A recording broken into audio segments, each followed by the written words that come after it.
Boom! All right, We're we did it. going. Yeah, Hello, we're live. everybody. Welcome to the Tuesday night comic book preview stream. Yay! Ah, It's a Tuesday. it is Tuesday.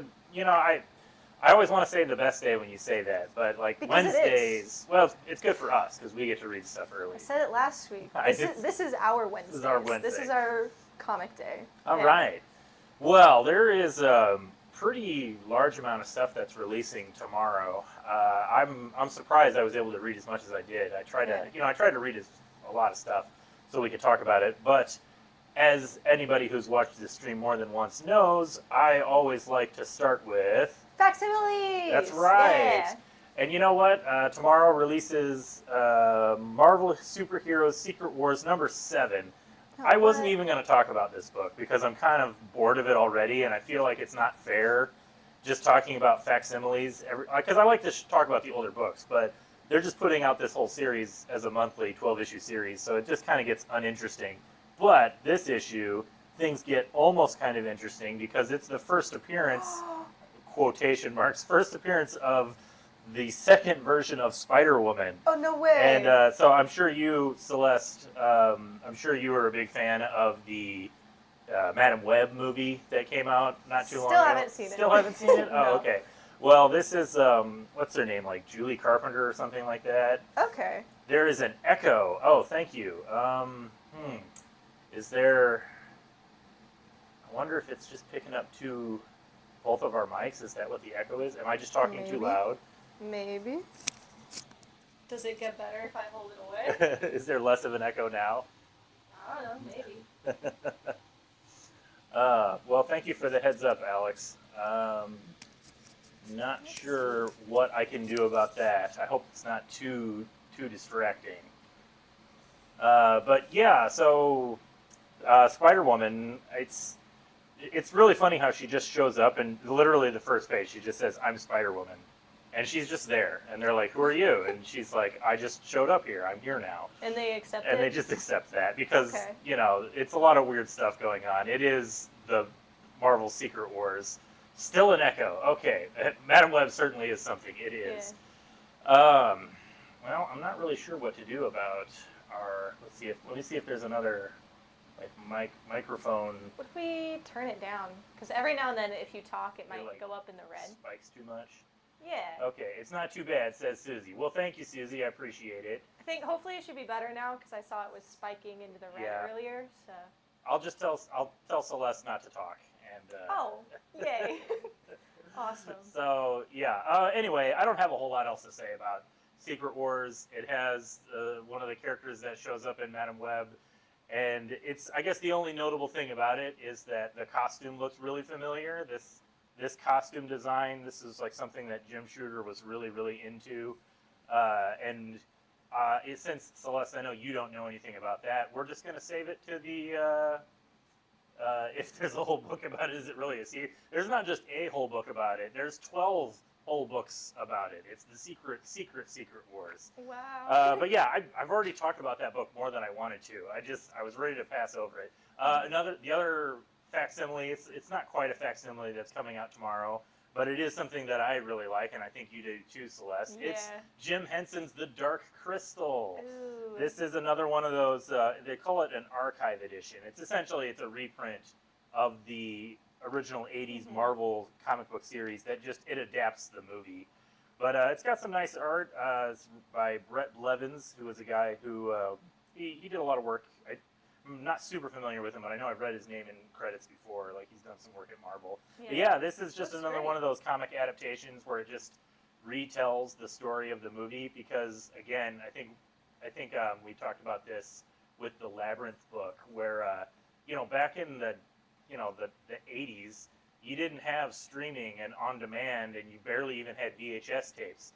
And so you went to see a movie, and that was it. You saw the movie. Yeah. And so you would get like comic adaptations or book adaptations so you could kind of re-experience it. But you couldn't just watch the movie whenever you wanted. And so that's Wild. what That a lot is of so kids' unfair. movies. It was, we were just a little tougher back in the 80s. Just a little bit. But so like a lot of kids' movies, they would have their comic book adaptations. So kids could see the movie and they like it, and then they'd buy the comic, and it's a way to relive the movie almost, Yeah. like, since you can't just see it all the time. But yeah, we get a lot of movie adaptations, but they're just in those golden books for kids. that's Like, true. Yeah, Yeah. there's like been a huge resurgence into those little golden books. yeah. But I do like the art in this a whole lot. It looks really like Brett Blevins does a good job of recreating the like the style of the puppets. Like Yeah, it, it's it looks crazy. it looks really good. It looks. I mean, I'm sure he referenced the movie a lot. But, man, the Skeksis, what a bunch of creeps. I didn't actually see the Dark Crystal as a kid. I watched it as an adult, and so I like watched it. I didn't have that experience. Like I watched Labyrinth when I was young, and I was just Yeah. like, wow, what a great movie. But Dark Crystal, for whatever reason, I didn't see it as a kid. I watched it as an adult, and I was just blown away at just the craft involved in making it. But I've heard people say that they were traumatized by it. I've heard that multiple times today. When Yeah, we with referenced multiple. it to Yeah, people. we keep talking about it, and people are like, "Oh, that movie's." Which I watched it as a kid. I remember it being dark, but I don't really remember it, so it didn't like traumatize. Or maybe it traumatized me I so mean, bad that I forgot it completely. It didn't traumatize me as much as Yeah. the Never-Ending Story, where like you had to leave the horse. So that one That one was pretty wasn't bad. my childhood. Or even Land Before Time, when Littlefoot's That mom got one. killed by the T-Rex. Ugh, Devastating. terrible. Yeah. Okay, so that's my two facsimiles that are coming out tomorrow. Gifling, yes, right. Spoiler, sorry. The beginning of Land Before Time, which, by the way, Land Before Time is probably my favorite dinosaur movie of all time. Wild. It's really good. I love it. Over Jurassic Park? Yes, Come over on. Jurassic Park. What? I have an appreciation for Jurassic Park, but I'm not the biggest Spielberg fan, and it's good. It's one of his best. I'll agree with that. But like, no, I like Land Before Time more. What about that Disney movie, The Good Dinosaur? You know what? a top contender. I actually did watch that one just because I'm dinosaurs. surprised. And it's- I'm so surprised. It's pretty bad. I It's liked really bad. it. No, it was bad. I didn't love it, but I liked it. No, it was like there's a reason it Wow. was like one of the worst reviewed Pixar films of their entire history. It was bad, maybe even worse than Cars. And I know that's gonna trigger. I love. I know you love Cars. Cars. And Ratatouille is Yeah. like up Oh, there for favorite Pixar movies. Ratatouille's great. I'll put that as like Yeah. #1 Pixar movie for Nice. sure. Something is up with my mic. Celeste sounds good, but I have some strange doubling sound. Let's see. Yeah, it is. It is on. Let me just turn it off and turn it back on. Reset it. What if we have one mic for today? Have one mic. You can just like interview each other, like hold Yeah. the mic, like. If worse comes to worse, let's see if resetting it works. Okay, I just reset it. Does it sound better? Does it sound the same? Is it doing the same thing that it was doing? Yeah, just you'll have to let us. There's like a delay, but yeah, just let us Yeah. know in the chat. It sounded better with the just one mic. All right. Well, then maybe that's what we do. Are we gonna just gonna wing it? Yeah. Oh, like talking to a fan. Like. All right. Ooh, Well. that's really not good. It's Okay. fun when you're a kid, but not for a stream. I don't know. I don't know why that is, but we're gonna. You know what? We do everything kind of on the fly here. So Celeste, you're gonna be the official microphone holder on this, and we're gonna blast through this stream, I guess, with awkward Interviewing microphone style. interviewing Yeah. style. Okay, let's do it. So what do you got that you're excited to talk about, Ooh, Celeste? The Last Mermaid. Last Mermaid. Yeah, so this one, I love it. I picked it up because it had an axolotl on the cover, and it does not disappoint. So within the first few pages, I was laughing so much. It's just so cute. This is a creepy cover. Yeah, so it's very dystopian, hence the title, The Last Mermaid. So it's this mermaid who's in like a mecha robot suit filled with water. And this is her little pet axolotl that follows her everywhere. I mean, he's kind of forced to. He's in the water with her. But they come across this other person who's helping them out, and they're both trying to make it to a place where hopefully there's more water for her, because she has to, like, water toxicity, it's low oxygen levels. Have But you ever yeah. had pet fish, Celeste? I have, actually. You have. Yeah. You know that you have to like clean their tank, or they just like die. Yeah, oh. Hopefully, there's probably a cleaning mechanism for her. in There has her, to be. in her like mech Yeah. suit here. Because it's always drawn so beautifully clean. Yeah, that's true. Well, I mean, also water toxicity is involved in some way. yeah, this is a good looking book. I like the use of the colors and the high concept. The idea of like a mermaid that's in like a reverse diving suit, I guess you could say, that allows her to go onto land. Yeah. It's a lot of fun. You said, you said, oh, like you don't know you had to clean fish tanks. Haha. No, is no, that why I you, d- is that why you don't have fish anymore, Celeste? Well, okay, no, I do know that. I also had a lot of frogs growing up, oddly Oh, enough. frogs. Yeah, me and my siblings. Mine got too fat and died because he ate a lot of the food. So another one got too skinny and died. Because he ate all the food. Cause yeah, Aw. yeah. So then we had one frog who was just chilling. Yeah. People like Anyway. frogs. I love frogs. Yeah. All right, so this is issue number 5. Did you read this issue of Yeah, it's Last a quick Mermaid? read. I'm liking the series as a whole. I think I'm gonna buy the trade when it comes out. Yeah, this looks like a trade paperback kind of a book. I hate to say it like that because I like buying monthly issues, but I've kind of gotten to the point, and this is, I'm a victim of this as well. I like odd-sized comics, but I have kind of gotten to the point where if something is like a different set, even magazine books, I'm not too hot on buying like those black label books that are oversized. Yeah, I did it once because I thought it was cool. I was Yeah, like, "Whoa, yeah. look at this! It's like a different size. That's very artsy." And now I'm like over it. Right, yeah. And like something that's oversized, it's going to fit better on a bookshelf and it's going to look nicer. So that's just, but also you should still come in and buy issue 5 of Last Mermaid. It's a great issue. great I'm issue. liking it. Yeah. All right. What else we got? Well, I'm going to blast through a couple of the stuff that's in my normal pull. I don't want to talk about them too much because you guys are probably sick of hearing me talk about G.I. Joe, but I'm really liking Scarlet a lot. Is it part of the G.I. Joe It is part universe? of the G.I. Joe Transformers Okay. book. So this is Scarlet. She, I'm a little curious of where they're going with this because this is more about the relationship between the character Scarlet and Jinx. And in the original comics, Scarlet, she's a cool character, but she was really defined by her relationship with the coolest G.I. Joe character of all time, Snake Eyes. And an interesting thing about this G.I. Joe series thus far is that Snake Eyes hasn't shown up at all.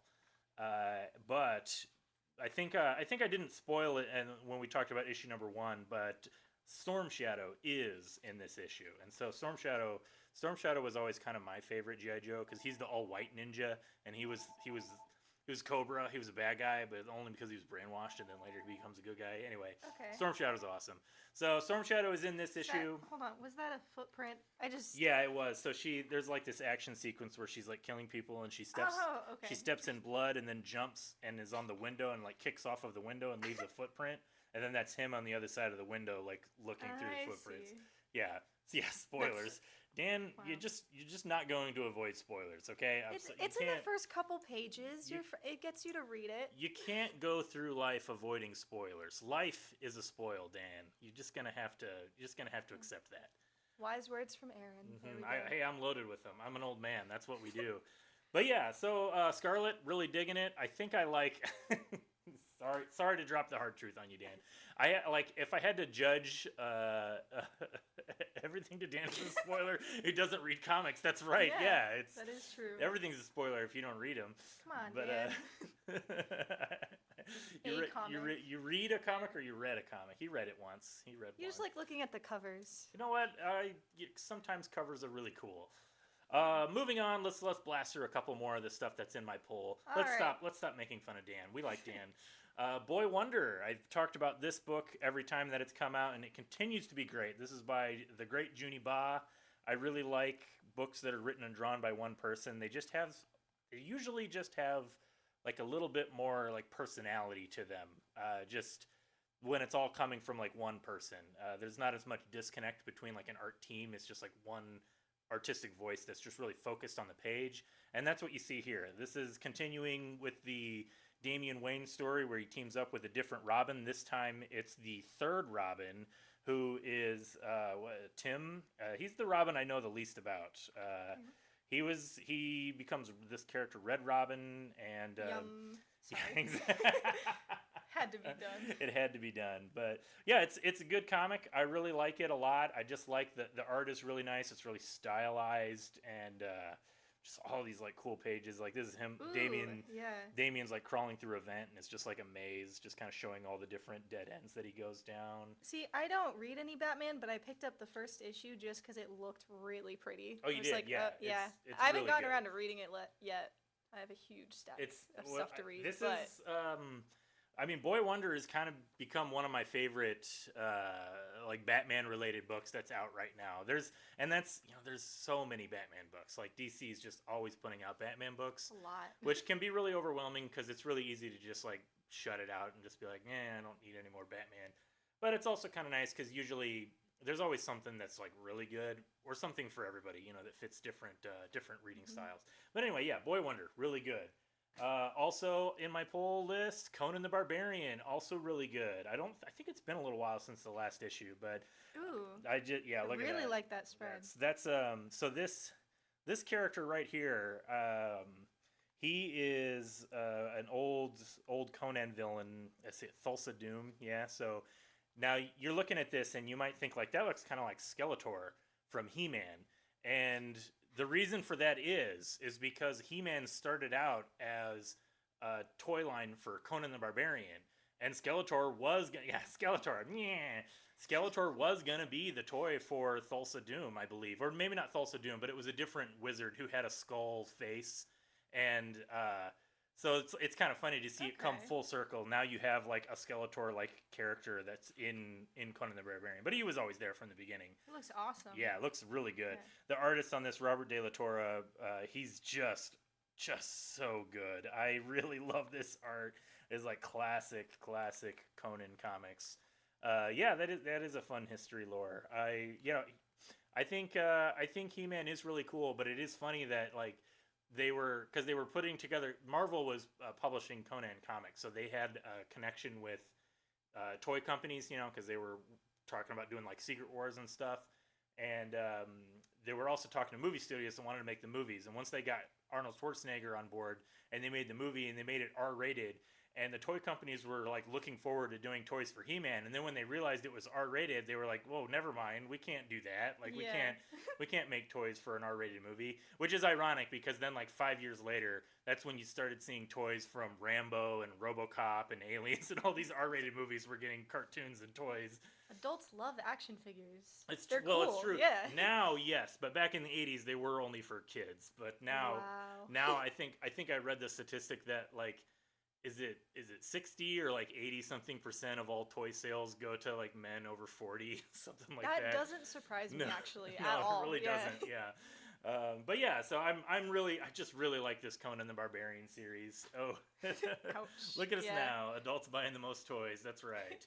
And Dan's one of them. I've seen all of his Warhammer dolls. He has a lot of them. It's because we finally have adult money to spend. That's- I have adult job. I'm gonna buy a Exactly. lightsaber. I don't know. Right.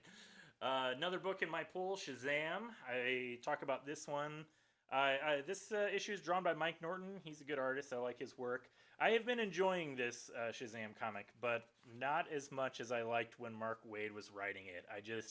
I hate to sound negative, but that is kind of I know a lot of people kind of jumped off the book once Mark Waid quit writing it, and I stuck around, and I like it, and I'm enjoying it, but it is kind of like, I'm also just like, we're at issue 13, which is like, I've been reading it for a year, and I think that's the cutoff point for a lot of readers where they start to get bored with the book after about 12 or 13 issues, which is why a lot of times you see creative teams get shaken up around that time, or books get canceled and then restarted. Yeah. NECA, Jesse says, NECA is coming out with some awesome nostalgia lately. They really are. Like, NECA is putting out some of the best. All their stuff is really well done, like Yeah. the details, the little extra figures. Put that on the cover. It's fine. fine.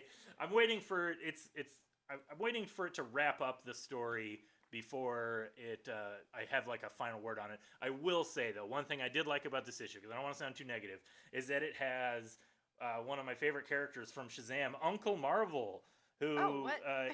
he is an old guy who pretends to be a part of the Marvel family. No, that's And so cute. Look at the little taped on. Yes. Like, aw. Well, and like his whole thing is that he has no powers. Like he in the old comic books, if I'm not mistaken, like the Golden Age, they just like let him think that he was super powerful, and so he would just like run around like I'm Uncle Marvel here, and then he would go to try to do something, and then Captain Marvel would like secretly like lift up the truck and make him think that he was holding it, like things like that. So his power is the power of friendship. exactly, yeah, exactly. But he's a fun character, so I was happy to see him show up. I like when Captain Marvel can really embrace a lot of the silly aspects of it, like the bunny, and of course Taki Tani, who's like one of the greatest comic book characters of all time, who is a tiger who wears a green suit, and he's just really cool. Yeah, he's awesome. But yeah, so that's those are I think like the 3 or 4 books that's in my poll. All right, so let's talk. Let's let you talk for a minute about something that you're reading. All right, so this is X-Men Psylocke. Oh, Psylocke. This is part of the Blood Hunt Hunt. series. So I picked it up because I read the Magic one, and it was a one-shot, and I really liked that. And I was like, okay, let me give it a shot, because I never read X-Men. It's all so convoluted. But it's a one-shot, so I gave it a chance, and I liked it a lot. So I have a question for you, Celeste. You just said that sometimes X-Men can be a little convoluted. Do you know anything about Psylocke's history, like her origin and who she None. is? Do you know that despite being an attractive Japanese woman, she's British? What? I thought she was Japanese. No, her name is Betsy Braddock. She's British, and then she got body swapped into a Japanese assassin ninja. What? Yes, that's correct. That is the canon. That's what happened. And then they were going to do a story where they eventually swap back, but the problem is that being a sexy half-naked Asian ninja turns out to make you really, really popular. And everybody really liked her as the attractive, so they cool. just stuck with it. They just stuck with it, and it doesn't make any sense. So And you know what? That's the simplified version of the history. There's like so much more going on there. because I'm pretty sure in this one she talks about like, being back here, like connected to my culture. I could have sworn at some point she said something like that. So now I'm wildly confused. She probably did, because there are so many more confusing elements to her history. Because like I think at some point her mind like got merged with so this character, was her name like Quanon or something like that. And it's so I don't even have the patience to even like learn it all. But anyway, now that I've spoiled all of that for you, spoilers, Dan, by the way. No, not QAnon, Quanon. It's spelled like with a K. It and is. a W. Yeah. But so now that I just ruined that for you, what did you think of the issue, Celeste? It was great. I liked it a lot. Okay. So all of the Blood Hunt, they're battling vampires, and this one, it sounds like it's a Japanese folklore character. Oh yeah, like a naga. Oni? The next one is mostly what it's about, but yeah, they're fighting a bunch of monsters in this Okay. issue. But I think it's the split-faced. Oh yeah, that's this creepy. lady. So maybe stop This stop looks- there to This avoid is very, spoilers, but this is very Junji Ito. Like yeah, see, I was getting that too. It's bet. super creepy but super beautiful. Like Yeah, it's beautifully yeah. done. I bet our mutual friend Kia is gonna read and really like this, because Yeah. he likes. I'm being sarcastic, by the way, but he does like Junji Ito, and he does like the X-Men, and I'll bet he won't admit it, but I'll bet he likes Psylocke. See, I feel like he would like this issue. He It's just a probably one would. shot. You It's don't ju- have to yeah. get into a longer story. You don't have to read any of the other Blood Hunts if you don't want to.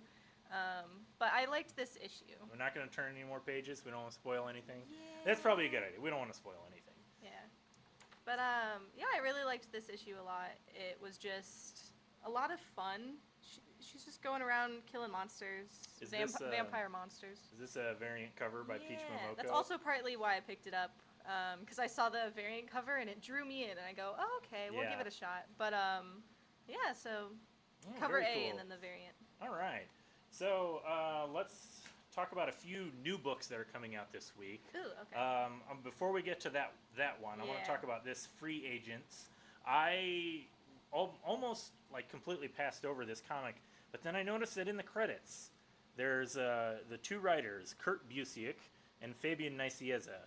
Kurt Busiek is responsible for writing one of my favorite comic books of all time, Astro City, and Fabian Nicieza is responsible for writing a lot of X-Men comics in the 90s that I read. I can't say that they're my favorite, but they were present in my childhood and therefore very important to me. Okay. But he also is the co-creator of the character Deadpool. Oh, what? Yes, Fabian Nicieza. He wrote New Mutants 98, and he wrote a lot of Deadpool comics. So they're the two writers on this, and artist is Stephen Mooney.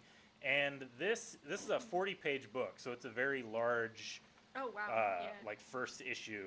And according to the blurb in the back, I think it's a 5-issue series, or at least, or no, 7. I think Fabian said they were working on issue 7.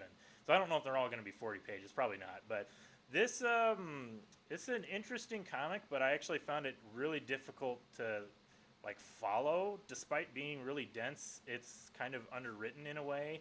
But I believe the setup is essentially you have it's a new superhero team, but they are all warriors from like some kind of warrior team from an alternate dimension where their war is over and like the dimension was destroyed, and they're all hiding out in our universe, like on Earth, where they're just like pretending to be normal people, but then like things keep coming through the like some kind of dimensional portal, and so they have to fight them, and they're just trying to figure out what to do. Well, if the war is over on their Earth, why are they hiding out here?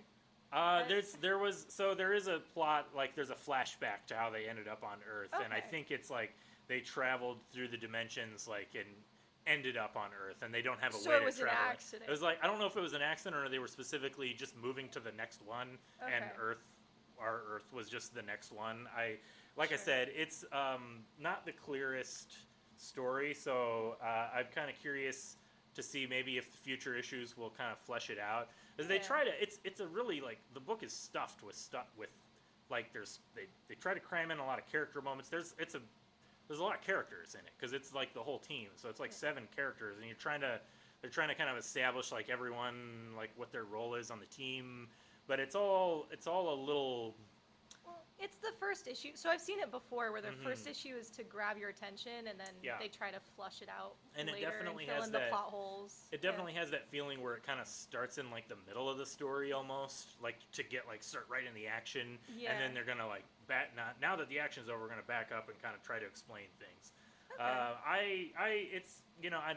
It's no Astro City. That's I think, and that's you know what, it's not every book is gonna be one of the greatest comic books created ever of all time. So I understand that's like it's no sin to not be Astro City, but See, yeah, I'm liking this character on the cover. The cover, yeah. It's yeah. a Anytime I wraparound see cover. her, I'm like, oh, I like that. Oh, yeah. So like oh, that's that's fun. Yeah, it's like that's all the characters there. Yeah. Yeah, See, so I'm liking it's- her. Yeah, she's got I think 3 fingers. Yeah, so she's Oh, like what? very alien like. Yeah. But She's wearing purple. Yeah. it definitely has the feel of like a older Image comic, you know, like I've been talking a lot about oh what? I've been talking a lot about the nostalgia for like 90s Image books, and like so like one of my other favorite books that's in my pull, Local Man, which is definitely like right in line with like nostalgia for the 90s superheroes. And we've talked about, I'm not going to talk too much about this issue because I haven't read it yet, so I don't even want to flip through it. But we've also talked about like Blood Squad 7. I'm like kind of really into a lot of these books that are paying tribute to style, like comic superhero styles of the 90s, specifically the Image era, which is like the Extreme era. And this like Free Agents definitely feels like it's kind of in line with that. I think they even tease that it does take place in the Image universe, so Oh, okay. like an Image character probably will show up. Like in the last issue of Blood Squad 7, I think that was last week we talked about it, but Savage Dragon showed up in the issue, and it's kind of fun seeing them do that. Like it feels like what things were like in the 90s, where all the Image comics would have their characters cross over with each other. Like Savage Dragon would show up in Spawn and Youngblood and Wildcats and all that. And now that's not. Now that all the creators have gone their separate ways, and like DC owns Wildcats and nobody owns Youngblood, and it's kind of like it just scratches that itch. It gives you that feeling of like what those comics used to be like. Nice. So it's kind of neat, but it See- wasn't. I didn't like it as much as Blood Squad 7 or Local Man. I guess that's Okay. what I would say. Yeah. Well, I put Local Man in Abby's poll. Oh, so, all right. Yeah, our friend Abby, who she was not around for the '90s boom of comics. But I think she's enjoying Local Man quite a lot. Although her dad was, so she probably gets a lot of. Yeah, that makes She sense. probably gets a lot of that from her dad, because her dad probably keeps her up at night telling her stories of what it was like to read comic books in the '90s, like I do to you. Yeah, you know. 90s, best era, apparently. No, far from it. No, that's when according to a lot of people, that's when comic book industry died, or at least began the death Oh. spiral. Well, Yeah. So let's move on. What do you want to talk about? this next You one. want to talk what- about this other how do new you say- number one? Grendel? Grendel. Grendel. Yeah, look, we both read this Yeah. comic, so we both have a copy of it. I liked it a lot. Like, a Oh, lot. So, okay, I have a lot to say about Grendel, and that might not surprise you because I have a lot to say about a lot of things. This Ooh, is and I have the nice variant cover here. Yeah. But Grendel is actually one of the books that's highest on my list of series that I've been meaning to get around to, and I just haven't really read a lot of it yet. But one of the great things about Grendel, I was just talking earlier about Junie Ba and the Boy Wonder series. This is a creator-owned series. It's written and drawn by Matt Wagner. So again, we have like a single creator. Oops, I got to be careful about which page we turn to Yeah. here. Yeah. This is definitely an adult comic. But so like the interesting thing about Grendel is that I'm like sort of familiar with what it is. Like it's vaguely a superhero book, but I really have not read a lot of Grendel.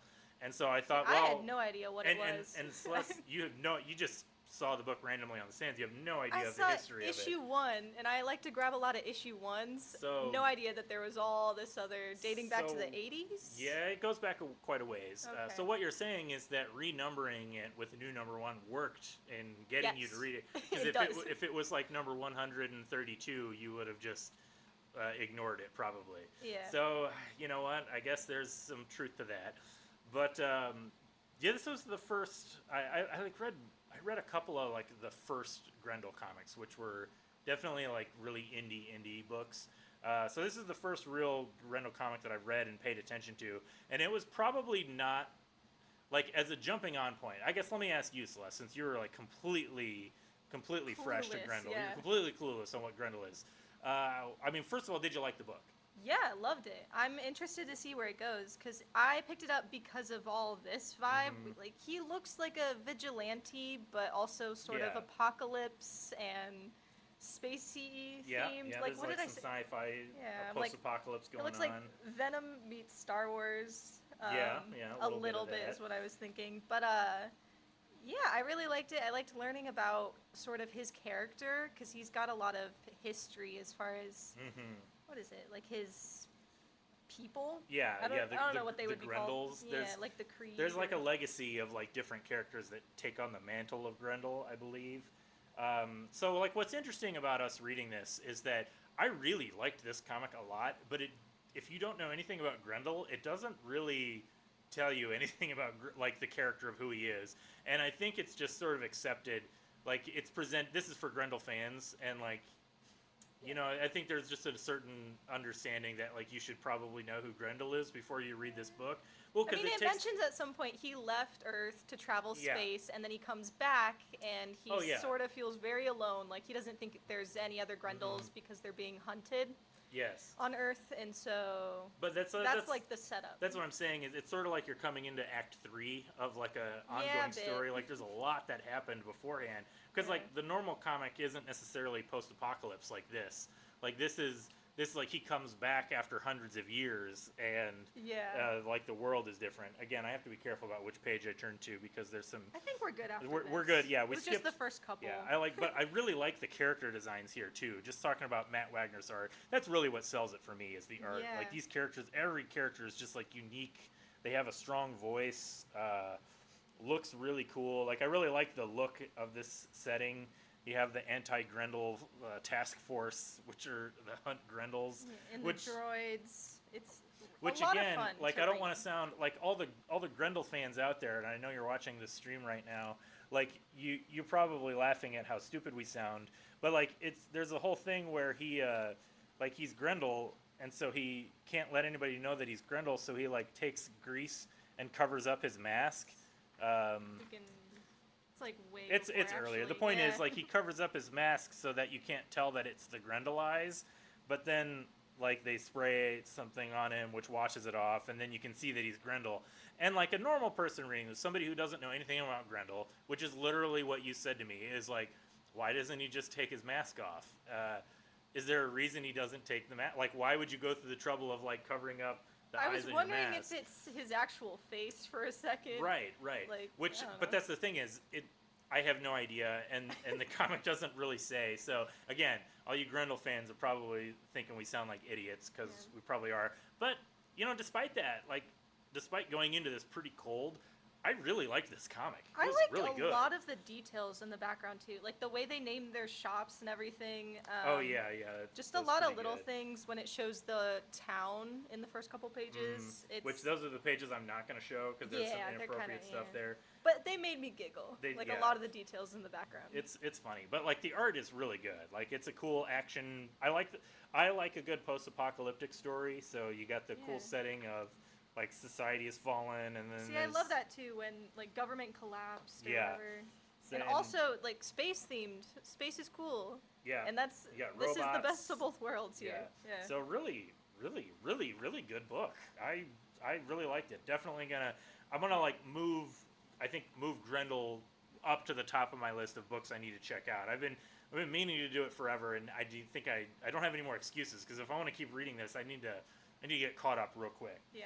It's close to being my pick of the week. Close. I think it's like second. Okay. Yeah. Well, what's your pick of the week? Oh, okay. Let's just jump Let's right to that. Jumping right into it. Oh, This is okay. Bear Pirate Viking Queen, which kind Yeah. of took me by surprise for being my pick of the week. Oh 'Cause yeah. The first and second issues. This is the last This is issue three. Yeah. But the first and second ones, it was a little bit confusing to follow along because a lot of it was metaphorical and Mhm. very dreamlike at Yeah, times. the storytelling is really surreal, where you can't tell like what's real and what's just in his head, kind of a Yeah, thing. so I can probably explain the first two issues in a few sentences. Like, that's how quickly it summarizes. But then Mhm. this last issue did a great job of really summarizing it up and giving a good ending to the story and what it's Okay. really all about. And I think it was beautifully done. I love the art. Like it's just such a good looking book. This Yeah. is by oh man, is it Sean Lewis? Mhm. I want to get his name correct because created by Sean Lewis, written by Sean Lewis. Art is by Jonathan Matthias Baravecchia, and looks amazing. Like it's really good looking. Yeah, so Look at that. That based is off the cool. title, Bear Pirate Viking Queen, Yeah. and the characters that we meet in the first couple of issues, it's mostly about this fight between this guy and the queen, where he stops working for her, runs away, takes a pirate ship, and then he comes back and they're just fighting and murdering each other, and that's all in the beginning of this issue.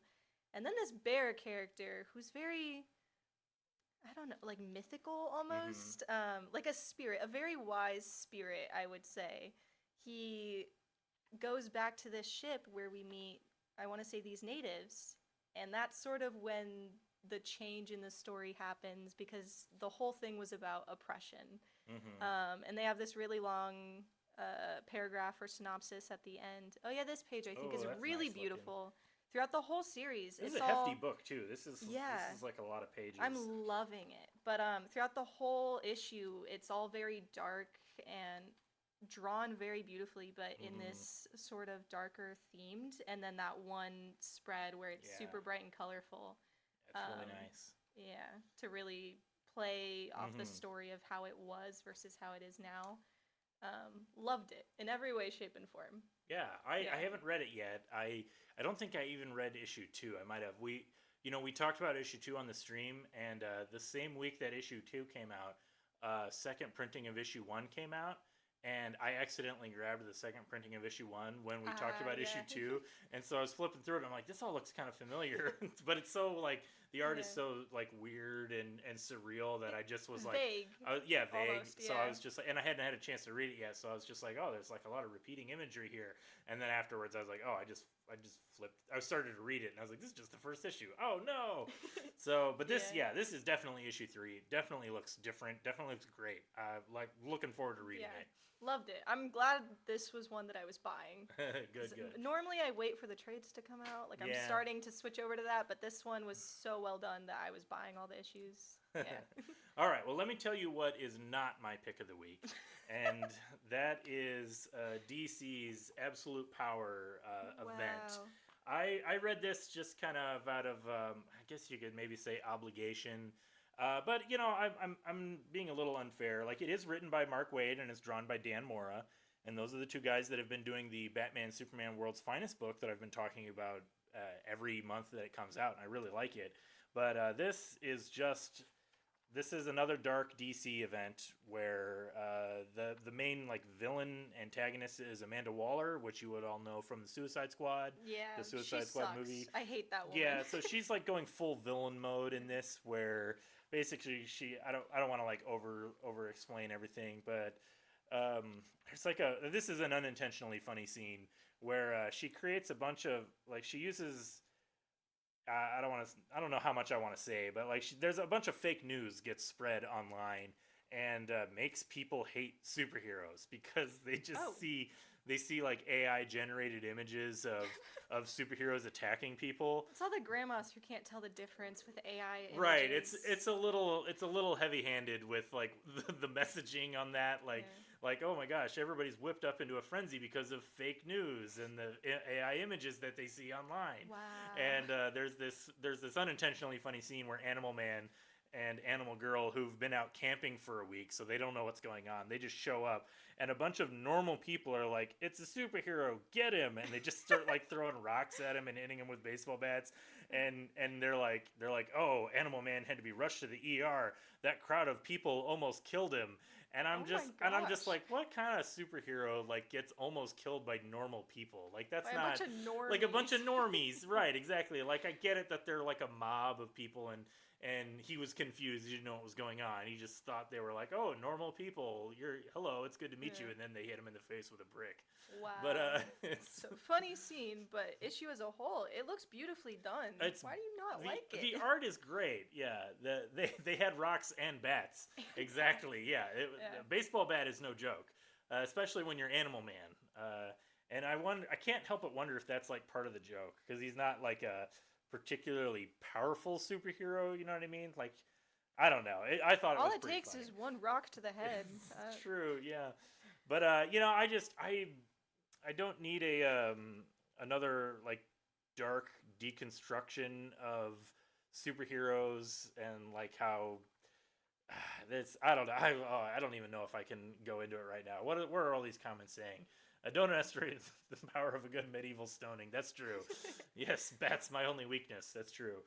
But yeah, so it's this is a good looking book, but I don't generally go in for the dark DC comics. And also, like 20 years ago, I didn't go in for when Marvel did this, and it was called Civil War, when the government was like, "Oh, there shouldn't be superheroes, so we need to do something to stop them." That's kind of what's going on at this. But it's where such a fun trope. no, I it's- like it. No, it's not superhero comics to me. So I Okay. just, I don't need it. So the only thing I'll say is I don't want to be like jumping to too much of a conclusion, because what's interesting about this, the only reason I'm paying attention to it at all, as I said, is because Mark Waid is writing it, and Mark Waid's whole thing has been like a loving homage to the Silver Age of comics. Like, everything he does is not dark. He does like fun, goofy comics that feel like they would fit right in with the 60s and 70s. So for him to do this series, it almost feels like he's going really hard, like on the darkness stuff, like almost as a joke, like as a knowing, like he's gonna spin it really hard. Like I have to expect the ending of this is like, Superman's gonna come back, and we're all gonna learn a valuable lesson about how superheroes don't need to be serious and dark all the time. And that's fine. I just, I already know that. I don't need to read about I mean, it. it's only 4 issues. You know what? And that is actually the other thing that's going for it. It is only 4 issues. If this was like a 7 or an 8 issue series, oh my goodness, no way. 4 is my sweet spot. 4 and under, I'm like, It oh is, yeah. Give me- Especially for an event, because there's going to be a lot of tie-ins over the next 4 months Ooh, of books okay. related to it. So, man, if it was like the Marvel Secret Wars, like 12 issues, that's a full year of that. No, Yeah. thank you. That's kind of a lot. That's a little much. Yeah. But yeah, so Absolute Power, I'm sure a lot of we have a lot of DC readers at the store, so I'm sure you're definitely going to check it out, because it does set. It's one of those things where you almost have to read it, because it sets the like precedent of what's going on in all the other books. Like the Superman series that I'm reading, all the next 3 or 4 months are going to be related to absolute power. So if like you're following a series, Wonder Woman, Superman, Flash, probably pretty much any of them, they're going to be related to like what's happening in absolute power. Okay. So yeah, Nice. that is that. All right, I'm tired of being a Debbie Downer. What's something that you're excited about, Celeste? Well, I should warn you. I only have 2 things left. Okay, These are all well, variant I only covers. have like 2.5 things left. Oh, okay. Uh, Well, we can talk about Doctor Who if you Doctor Who. want. I love this show. Who is that? The Doctor. You don't know the Doctor? Wow. So this is the 14th Doctor, which I'll admit I'm not caught up on the show. I'm making my way through the 13th Doctor. Tragically slow. We're getting there. But we have Oh, a bunch there's- of variant covers for you. What are We these got- characters' names? Is that a Those- Cylon? No, those are Cybermen. How do you not know Cybermen? You don't know Doctor Who? I know. Look, Who I are know. you? I know Battlestar Galactica. Okay. Whoa. Bears beats Battlestar Bears Galactica. beats Battlestar Galactica. Yeah. No, yeah, these are the Cybermen. Yeah. Yeah. and then- I the last time I watched a Doctor Who show, David Tennant was the Doctor. Which actually, no, that's not saying anything because he was on the show pretty recently, if I'm Yeah. not mistaken. So he's also the 13th Doctor. He came back. I know that much. Wait, not 13th. 14th. 14th, yeah. This is the 15th This is Doctor. fif- There we go. 15. Oh, wasn't there like a whole thing about how he can only have 13 regenerations? I guess they. No, they fixed that. They fixed so that that. way they Oh, can okay, keep the good. show going. Good, good. Yeah. It was a whole thing. It was a whole thing. story. So arc. wait, do you watch Doctor Who? Like, do you keep up Yes. with it? Oh my I'm goodness. trying to keep up with it. Where I stopped at the 13th Doctor because Okay. it. I was- wasn't. I it wasn't. a Aware, I great wasn't writing. aware that you like what were into Doctor Who. I'm not Yeah. surprised. It makes sense. I do Yeah, think I'm that. a Whovian. I think- I'm a nerd. Yeah, I think Doctor Who is definitely like for nerdy girls. But Yeah. But I picked this up, even though I'm not caught up. I picked it up because it's the first issue, and I figured it Yeah. would push me into finally watching the issue show number again. 1. We've established. But I liked it a lot. I liked these characters, even though I have no idea who they are. Yeah, nice. Got a yeah, trash you can. need to watch Doctor Who. I stopped watching it with Matt Smith. It got really annoying. Who was the showrunner on that when Matt Smith took over? I didn't like. I thought the writing was really bad. Like the character of River Song, get out of here. Yeah, I liked that whole story arc, if I'm being honest. But I also was in high school, so I don't That's really know true, if that has yeah. anything to do with it. Yeah. Stephen Yeah. Moffat, not George Moffat. It was Stephen Moffat. Moffat, I think. Moffat. Moffat is Yeah. how I say it. I could be wrong. Yeah, But, yeah, RTD. Russell T Davies. I liked him. I liked him. Like the first what? Take it Yeah. back about River Song. Yeah, strong opinions about Doctor Who in the comments. Everybody has strong opinions I about. love River I Song. liked the first episode that River Song showed up in, and that was during the Russell T Tragic. Davies. As a single episode, it was really good. But Yeah. then they kept bringing her back, and it got really stupid because the Stephen Moffat era did a thing that I don't like, and a lot of comic books do this too, where it just kind of ignored all the past rules for the character or the rule style and just reinvented them to do Okay. their own thing, and I don't like when that happens. So Well, it's yeah. Doctor Who, so there's a lot of scientific like stuff that they try to explain that doesn't make sense. You just gotta I just enjoy didn't- it for what it I is. just didn't think it was that well done. But that's you know what? Wow. That's just me being a Wow. hater. I'm a Who hater. Wow. Yeah, you need to leave. I like I forgot his name already. I like the old Doctor, the one with the scarf. I like Tom Baker. That's yeah, my the Doctor. fourth Doctor, The fourth yeah. Doctor. Back when I was a kid in the 1970s, I would watch that Doctor. Nice. I mean, at least you liked a Doctor. Yeah. Yeah, All right, so Silence tell in the me- Library, best episode. Tell me about this Doctor Who comic. Yeah, so this comic, it's the 15th Doctor, and then this girl, Ruby, I think her name is? Yeah, Ruby Sunday. Is that the Ruby Sunday? So that's the new companion, which, Okay. again, I haven't seen any of the episodes, so don't yell at me if I get something wrong. But, That's a good name, Ruby Sunday. I like it. right? It's very, very much a character. Mhm. But she's cute. I like her in this issue. And they touch down on Earth way in the future when it's Ooh. supposed to be inhabitable. And they go to a mall. They go shopping. They're following a Cyberman arm. Wait, they went to Earth when it was uninhabitable, and they went to an empty mall. What year did they go to? 2024. Yeah, right? Ah, Nobody goes to the mall anymore. That's jokes. I got 'em. Yeah. I got 'em. All right. old people jokes. Tell me more. Tell me more about this. comic. But yeah, so obviously they find people, Of course. and people are in trouble, and they go to save them. And there's Cybermen, as Oh, you might have no. assumed From from the cover. from the covers. Yeah. And that's kind of where we leave off. This is a lot of build-up, introduction. Oh, this is just absolutely disgusting. It's the cheeseburger. burger is recycled like waste. Waste protein. Yeah, and so it's made out of insects, insects. skin cells, You know what? fingernails. That's the New World Order. That's what they want to push on us. I got a blog, a few websites I could link you to that'll explain to you what's really going on behind the scenes. But maybe later. Maybe I don't want to say it. Okay. I don't want to say it on camera. I'll Like- get put on a list.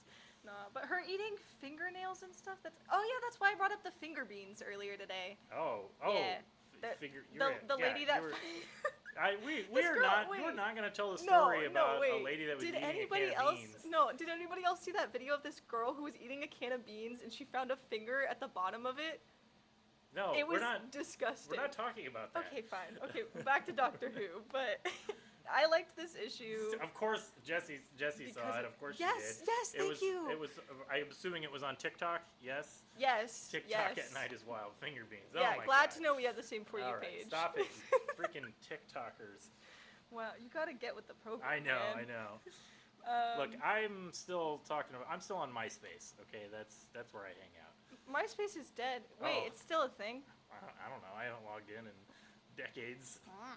Okay. Stop interrupting and talk about this comic. Okay, well they do cool space things, fashion show. Yeah. Yay. All right. And then fashion show. yeah, show. well I at kind lunch. of gave the summary already. Cool Okay. Cyberman stuff. I don't want to spoil too much. Okay. Yeah. But But- you liked it as I liked it. as a Doctor Who fan. You enjoyed it. Yes, and I'm gonna Okay. keep up with it, and I'll also catch up on the show now that I'm reading the comic. Okay. Yeah. Okay. I've got two things I'm going to talk about, 2.5. First thing, there's 2 different Wolverine #1 comics coming out tomorrow. what? And this is interesting. We'll talk about this Wolverine Deep Cut because I wasn't going to talk about it, and then I did end up reading it. This is the same creative team that brought you Wolverine Madripoor Nights that I talked about a few times. This is another one of those retro continuity books where this whole story takes place like around or in between issue like 227, which again, it's like I can't really call this essential reading, but I like his outfit. this is classic Wolverine. Yeah. And it's classic Sabretooth too. That's 80s Sabretooth Right. before he got the 90s look. See, I like that better than the cheetah print stuff that he has. I agree. Actually, I do prefer this orange. Like it's cornier. But I like this orange look with the big like tufts of hair Yeah, all over it's him. fun. I agree. It's a better costume. But I don't even know if I even want to talk about it. It's written by Chris Claremont, who's like the guy that basically is responsible for turning the X-Men into what it is, and he doesn't get a lot of work at Marvel anymore. They just have him write these retro continuity books where it's a new story but takes place like in an old story arc.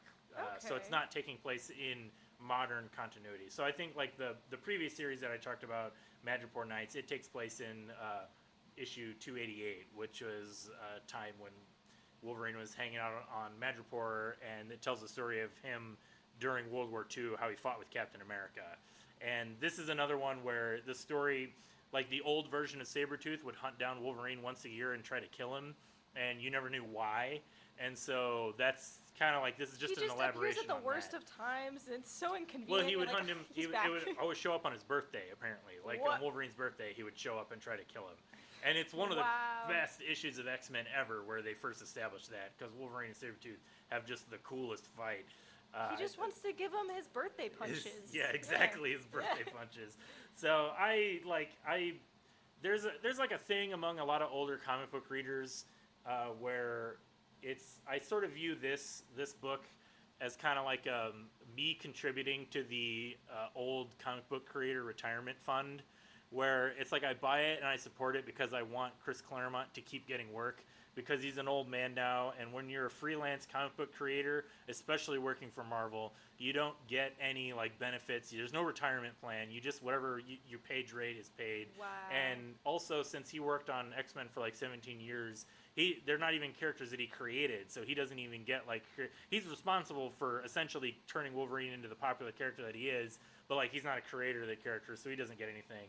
So there is like I think I'm not alone, and there's a lot of older readers that are just like I'll just buy whatever comes out with Claremont's name on it just to support him. I just want him to keep. Yeah. Oh, I'm sorry, Susie. I mean, you know, Rick and Morty will be popular forever, I'm sure. So you ain't got nothing to worry about. Yeah. But I mean, it's Rick and Morty. also, you'd really have nothing to worry about. Just start taking commissions, man. You start doing that NSFW commission work, and you start rolling in the money. There's and a lot of money in that. I'm not even exaggerating, but Yeah. not that I would know, like personally, but I've just heard from Celeste. Yeah. Yeah. Yeah. But so yeah, Wolverine deep cut. I Just some feet pics. Furry stuff. Yeah. Furries will pay a lot of money the for furry stuff. fans, they're. I really respect them as like a community because they really do support their artists. Yeah, and Like they're more super so than nice. and more so than comic book fans. Like they just like go on Twitter and complain about creators constantly, or they complain about Jim Lee charging too much for his commissions. That's a whole thing going on right now. Okay. But anyway, Wolverine deep cut. It's what it is. Yay, Chris Claremont. Just keep writing Yay. stuff. Now, the other Wolverine book that came out is this book called Life of Wolverine. And I kind of read this. I wasn't planning on reading this, but I noticed that it's written by Jim Zub, who is currently writing the Conan the Barbarian comic that I really like. Why are there like 5 Wolverines Okay. on the? So there's Six. that's a really good question, and the answer is I was trying to figure out why this book exists, and what it is this is an attempt to give you the entire history of Wolverine, the character, like his personal character history, Okay. but like make it all make sense, because Wolverine is a character who's been around since 1975, and part of his whole thing, part of like the whole thing with the character Wolverine was that he had a mysterious past, and you didn't know like who he was or where he came from, and he couldn't remember. And as the stories unfold, there's all these like twists and turns where it's like, oh, he's really old, he ages slowly, he had memory implants, so he doesn't even trust his own memories. Professor X tries to help him, Yeah. and then it all eventually comes out. And there's been so like a lot of the appeal of the character is telling all these stories of like, here's what really happened in his life, and that's what this is, an attempt to reconcile all of it. And it just gives you the whole history of his entire continuity up until this point, according to every Wolverine comic that's ever been told. And so it's like it starts Okay. at the beginning with the story Wolverine Origins, which was published in 2001. I kind of really need that. I need No, to read this is actually. this really So is I'm lost. this really is an important primer. Like if you just want to know like what the deal is with the character, this is everything in here, and it's a little bit more interesting than reading a Wikipedia article. But that's essentially kind of what it is. It's just like the section on Wikipedia that's like character origin, but it's a little bit more Wikipedia thorough. gets long, very long, and this has pretty pictures. It does, so- and it has a lot of it is just recreating art from the original stories. So there's like a lot of classic comic book art in here, like recreation. Trying to find some of the good ones, but there's like Winter Soldier.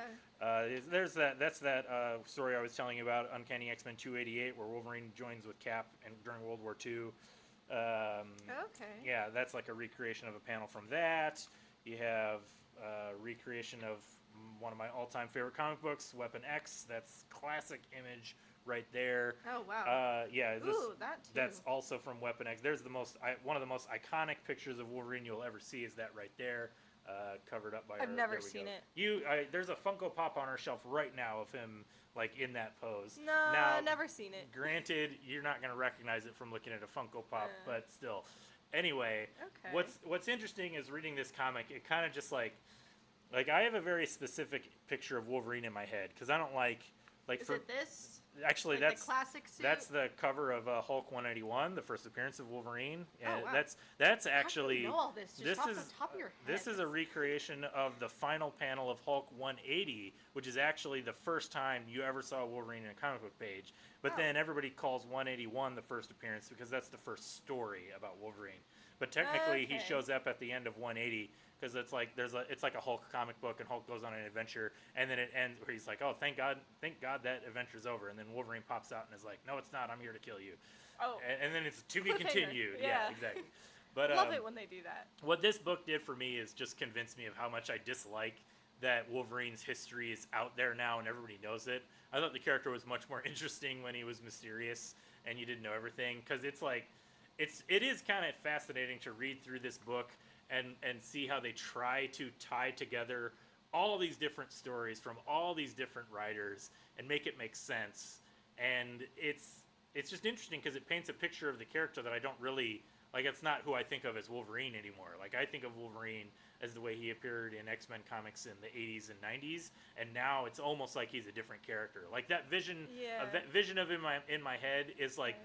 kind of buried in there, like a little bit, but there's all this other stuff now that's on top of him. See, I grew up with movies over Mhm. comic books, and so Sure, my, yeah. my childhood is It's- a lot of origin stories. Just See, a lot of origin You grew stories. up with the wrong Wolverine, because Hugh Jackman is too tall to play Wolverine. Wolverine is short. He's supposed to be 5'3", not Wait, 6'3". really? Yes. I can't. The fact that you didn't even know that, it what a infuriates short me. king. He's a short king. He's the original short king. Like, that's Wolverine. I'm kind of really mad that This- they changed that now. Exactly. That's like Yeah. his whole thing, is that he's the runt.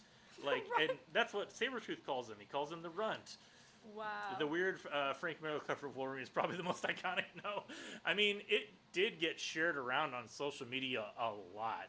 Although, the funny thing about that is I know which cover you're referring to, but, that's not the only weird Wolverine cover Frank Miller has ever done. Even the most iconic cover of Wolverine #1 by Frank Miller, where he's like standing there and he's kind of smiling and he's doing the thing and he's got his claws up. That's Yeah. actually, if you look at it, it's a really wonky looking cover. Like, his hand is like, the position of it is really weird, and his hand is too small. That is the one you're referring to. I thought you were referring to a new one. But anyway, so this Life of the Wolverine, deep cut cover is weird. Is it? the Where's the deep cut? the deep cut cover. Oh yeah, That pose that he was doing. This- it's yeah. it's a little funny. I caught agree. that This too. this is another one where, like, I didn't even want to talk about it, but like, it's such a weird pose. Like, his arms are like in, like, he's like doing like this, but he's like It's- hunched over too much. It reminds me a little bit of like the weird like JoJo pose. Like it's Yeah. just it's made for a cover, It's, but it's yeah, not. It's weird. It's not good. Okay, we got to wrap up our stream. We're hitting the I gotta hour go. mark. Yeah, you got to go home. Yeah. But thank you everybody for tuning in. We're going to talk about two things real quick. Spider-Man Reign 2, the sequel to Spider-Man Reign. He's got a He's got a beard. I think I read Spider-Man Reign when it came out like 20 years ago, and I don't remember anything about it. And I flipped through this, but I haven't read it yet. And Care Andrews he's a writer artist, so I appreciate this is a book that has a vision. Yeah, that's What is that? that's Kingpin. That's the Kingpin. No, you're kidding. You're kidding. Yeah, That that's looks Kingpin. crazy. This is like Spider-Man Reign is kind of like it's like the Spider-Man version of Dark Knight Returns, the Batman book. Let's talk more comics on Steve's Yeah. dime. Yes, Yeah, let's I'll do just that. sit Yeah, here, make more money. get overtime. Let's Yeah. get overtime talking about comics. But yeah, so it's kind of like a cyberpunk future story. That's Kingpin. He's like this weird monstrosity. Peter Yeah. Parker is old in this. Like, he's got a beard. There's a good picture of him. It's like old Peter Oh, Parker. That's and all he looks wrinkly, like yeah. he looks like Bill Nye the Science Guy. Which actually Is that Mary Jane? that is Mary That Jane. creepy-looking woman? He's Okay. having like a psychotic break. That's why she's all creepy looking. But Okay. also there is like a weird thing where she's like looks young still. But yeah, so but I think old Bill Nye the Science Guy is actually an appropriate look for Peter Parker. He's Ooh, yeah. Bill. Bill. But yeah, it's a cool looking book. Like, that's like a black cat character Okay, right yeah. there, and she's like a cat. Like But an actual. yeah. What? Oh, okay. there's a old man in his underpants right there for you. I just wanted to make sure we showed that panel before we Yeah. signed off. That's hilarious. Yeah, but he's got his big old beard, and mask can't even cover it. Wow. Old man underpants. There you go. Beautiful. Spider-Man Reign Beautiful. 2. And then what's this other book that you have here, Celeste? Keeping on the theme of Spider-Man, So, I you know- grabbed it because I'm a big Spider-Man Talking fan. about theme of Spider-Man, we didn't plan this. We're both wearing Spider-Man shirts. Did you Wait, are even you- notice? No. I know you can. They're so small. This is the cover Yeah. of Amazing Fantasy 15 on here, the very first appearance of Spider-Man. Wow. That's See, it. I have Amazing Spider-Man shirt. Yeah, too. you have a normie Spider-Man shirt, and I have Yeah. the cool one. Wow. But, I mean, you're not wrong. Where did you get that? Five Below? I got it from the thrift. Oh, okay. Well, that I approve. Yeah, it's okay. I get all my shirts from Five Below, Yeah. except for this one. But yeah, so this Spider-Man cookbook, I like it because it's a lot of cuisine from New York, but then Okay. also it says like Spider-Man's favorites and other characters and friends across the Spider-Verse, and so you get a wide spread of the types of food that we see. Mhm. So you're gonna see like Indian food. Now Aunt May's wheat cakes. Yeah. I was gonna say that It's the better first be dish. that better be the Yeah, first that pops one up. because that's like that's like a meme at this point. Right. I want to get May- it just for this. Yeah, you should. Yeah, Aunt May's Yeah. delicious wheat cakes. Oh, look at that. Yeah, actually that looks pretty good. Hey, Yeah. wait, is a wheat cake just a pancake? Is that that what a wheat cake is? Yes, But maybe- I think. Well, let's look at the ingredients. Oh, okay. What are the flour, ingredients? yeah, that's a pancake. That's just a pancake. That's a pancake. This whole time, I thought wheat cakes were like, I don't know, some kind of old person depression era food. It was just pancakes. Yeah, Well, I like sub pancakes. flour for oatmeal or something. It's- yeah. Yeah. Or rice, just Yeah. like rice cakes. Okay, Just well, a pancake. so yeah, this has a bunch of different recipes that are Yeah. sort of Spider-Man related. Jerk chicken. Electro It is is kind of a Electro, jerk. yeah. He's that's funny. Yeah, and then we get like Jamaican food in here. We get Falafel. lots of like Asian food. You'll Yeah. see, but Pastrami sandwich. Now there's that a few sandwiches. that I pop up. believe would be Yeah. Spider-Man's favorite. He probably goes to like the Jewish deli, just like right on the corner of his block. Mhm. Sawdust and creek water. Is that what a wheat cake is? I have a feeling that's That's what what- my Nana ate. That's Yeah. what Dan ate when he was in the army. That's all they feed him. Wow. So that's government Yeah. food. Let's see what else we have here. Savory red lentils. Yeah. So I'm excited because I like a lot of I Oh. don't know, cuisine from different cultures, and so I'm glad that this book wasn't just like American Vegan food. pho. Well, I mean Vegan that pho, sounds yeah. appropriate because that's like New York Air Force Dan. I apologize. I apologize to all our Army men out there for implying that Dan was good enough to be in your ranks. Dan was in the Air Force. Wow, low blow. I approve. But yeah, it makes sense because New York is like the melting pot of the world, Yeah. in a way. So yeah, it's very, very multicultural. Yes, Yeah, vegan vegan pho. pho. There you go, vegan pho. I know that's your So, favorite food, Susie. yeah, lots Yeah. of neat stuff in And here. then there's also like vegetarian dumplings, which is nice. I have a lot of vegetarians in my family, so I'm always looking for good recipes to cook them. Almost. Almost. Actually, yeah. How much is this? It is $30 dues. $30. Okay. Now, I Yeah, guess not one too thing shabby. one thing that's neat about this book is it is full of a variety of different recipes, and a lot of these cookbooks that are like themed cookbooks. A lot of them feel like they just have like joke recipes of like here's something that's vaguely related to the name of a character, and it's not necessarily stuff that you're going to make all the time. But because the theme of Spider-Man is essentially just New York and multicultural, it just has a lot. It looks like it has a lot of practical dishes in it, like that you Yeah. can make. So So that's what I like. it might be actually more valuable as an actual cookbook as opposed to just like a joke where you can like make something that's sort of related to like it looks like an alien xenomorph, and that's why it's in your cookbook. And I didn't look through all of the recipes, but they look pretty easy as Pretty far simple? as being able to get all the ingredients and everything. Yeah. All right. Yeah. Well, I think we're gonna call it there. So, Susie, come on up here and get your Spider-Man cookbook. Yeah. You need to learn how to make those wheat cakes. Please but- make them for us. Yes, yeah, make me some wheat cakes. Yeah. Get it. So thank you everybody for tuning in. Like we say, there's comics out there, there's books out there for everybody. For everyone. And if you can't get them from us here at Fantasy Books and Games, get them from somewhere. But you should definitely try to get them from us because you can come in and talk to me and Celeste about comics. We love talking about books. Yeah. Yeah, that's it. Thanks for tuning in. See you later. Bye. Bye. Happy Tuesday.